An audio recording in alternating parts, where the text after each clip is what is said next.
नमस्कार साथियों, मध्य प्रदेश शासन के द्वारा मध्य प्रदेश के सभी शासकीय विभागों में कार्यरत शासकीय कर्मचारियों के लिए उनकी सेवा पुस्तिका, अवकाश का विवरण एवं अन्य बेसिक जानकारियों को ऑनलाइन करने के उद्देश्य से एक नया पोर्टल लॉन्च किया गया है, जिसका नाम है EHRMIS पोर्टल। इस पोर्टल के माध्यम से राज्य के सभी कर्मचारी अपने कार्मिक संबंधित जानकारी देख सकते हैं एवं ट्रांसफ़र, लोन व अवकाश के लिए अप्लाई भी कर सकते हैं। तो आज की इस वीडियो में हम जानेंगे कि मध्य प्रदेश के सभी शासकीय कर्मचारी EHRMIS पोर्टल पर अपना रजिस्ट्रेशन किस प्रकार से करेंगे और लॉगिन करके किस प्रकार अपनी डिटेल को देख सकते हैं। तो चलिए वीडियो को स्टार्ट करते हैं। चैनल पर नए हैं तो सब्सक्राइब जरूर कर लीजिएगा ताकि हमारे अपकमिंग वीडियो का अपडेट आपको आसानी से मिल सके। HRMS पोर्टल पर रजिस्ट्रेशन करने के लिए सबसे पहले अपने मोबाइल या PC के किसी भी ब्राउज़र में hrms.mp.gov ये टाइप करके इस पोर्टल के होम पेज पे आप आ जाएंगे। यहाँ पर आपको रजिस्ट्रेशन करने के लिए जो ऑप्शन दिखाई देगा, इस पे हमें क्लिक करना है। क्लिक करने के बाद एम्प्लॉय रजिस्ट्रेशन से संबंधित पेज आ जाता है। यहाँ पर अगर आपके पास IFMS कोड नहीं है तो भी आप रजिस्ट्रेशन कर सकते हैं, लेकिन आपको IFMIS कोड पे यस पे अगर आप क्लिक करेंगे तो उस पर आपको अपना एम्प्लॉय कोड अर्थात ट्रेजरी कोड या IFMS कोड जिसे हम कहेंगे वो फिल करके गेट डाटा बटन पे क्लिक करना है। गेट डाटा बटन को क्लिक करने पर कर्मचारी की जो व्यक्तिगत जानकारी है यहाँ पर ऑटोमेटिक आ जाती है। कुछ जानकारी आपको यहाँ पर ऑटोमेटिक फिल मिलेगी, कुछ अन्य जानकारी जैसे पिता का नाम, धर्म, जाति, वैवाहिक स्थिति, बच्चों की संख्या हमें यहाँ पर फिल करनी होगी। इसके बाद हमें यहाँ पर अपना स्थायी पता, राज्य का नाम, शहर आदि यहाँ से ड्रॉप डाउन से सेलेक्ट करना होगा।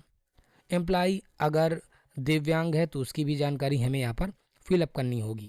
व्यक्तिगत जानकारी फिल करने के बाद हमें यहाँ पर नियुक्ति से संबंधित अपनी जानकारी भरनी है, जिसमें सबसे पहले फर्स्ट पोस्टिंग डिटेल यानी कि प्रथम नियुक्ति का विवरण हमें यहाँ पर डालना होगा। सबसे पहले हमें यहाँ पर डिपार्टमेंट सेलेक्ट करना होगा। उसके बाद HOD सब विभाग, जैसे कि अगर हम health and family welfare department से है तो हम उसे यहाँ पर सेलेक्ट करेंगे।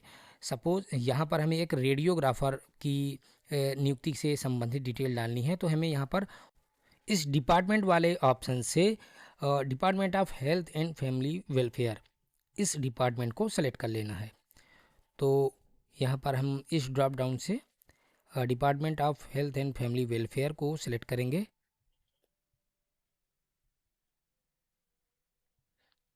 यहाँ पर public health and family welfare इस नाम से ये डिपार्टमेंट यहाँ पर मिल गया है। उसके बाद HOD controller of food and drug administration, चूँकि radiographer director of health services से रिलेटेड है, हम ये सेलेक्ट करेंगे। उसके बाद posting block level, district level पर है तो ये आप सेलेक्ट करना है। क्योंकि रेडियोग्राफर की फ़िलहाल जो ऑफिस लेवल है, ब्लॉक लेवल है, वो हम सेलेक्ट करेंगे। उसके बाद फर्स्ट पोस्टिंग प्लेस जो भी है उसका डिस्ट्रिक्ट हम यहाँ पर सेलेक्ट करेंगे ड्रॉप डाउन में से। और उसके बाद ब्लॉक और ब्लॉक से संबंधित जो भी ऑफिस आ जाएंगे वो आप यहाँ से सिलेक्ट कर सकेंगे। उसके बाद पदस्थ कार्यालय, जो आपका वर्किंग ऑफिस होगा, जो भी CSC या PSC होगी वो आप यहाँ सेलेक्ट करेंगे।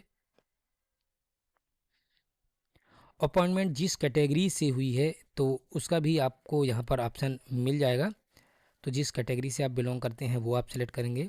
फर्स्ट ज्वाइनिंग डेट ऑटोमेटिक यहाँ IFMS से आ जाता है। उसके बाद आपको यहाँ पर अपना पोस्ट सेलेक्ट करना है। इसी तरह आपका कार्यरत पद नाम और होम डिस्ट्रिक्ट यहाँ सेलेक्ट करना है और उसके बाद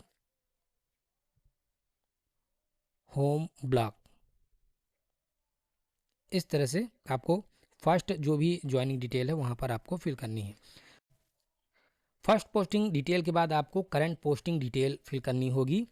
अगर आपकी फ़र्स्ट पोस्टिंग और करंट पोस्टिंग डिटेल सेम है तो आपको सेम डिटेल भरनी होगी, या अगर आपने ट्रांसफ़र लिया है या आपकी वर्तमान पोस्टिंग डिटेल अलग है, डिफरेंस है, तो यहाँ पर आपको वो डिटेल फिलअप करनी होगी। सेम उसी तरह आपको department, HOD, office level, district, block ये सेलेक्ट करना है, ऑफिस या कार्यालय का नाम और बाकी भी जो डिटेल है आप इस प्लेस पे इस पदस्थापना दिनांक में कब से हैं, तो वो डिटेल आपको यहाँ पर फिल करनी होगी। मूल पद और पदनाम, कैटेगरीज, ये सारी चीज़ें आपको यहाँ पर कुछ इस तरह से भरना है। आपका पद किस श्रेणी के तहत आता है, और जैसे कि रेडियोग्राफर का अगर क्लास 3 नॉन एग्जीक्यूटिव है तो वो हम यहाँ से सेलेक्ट करेंगे।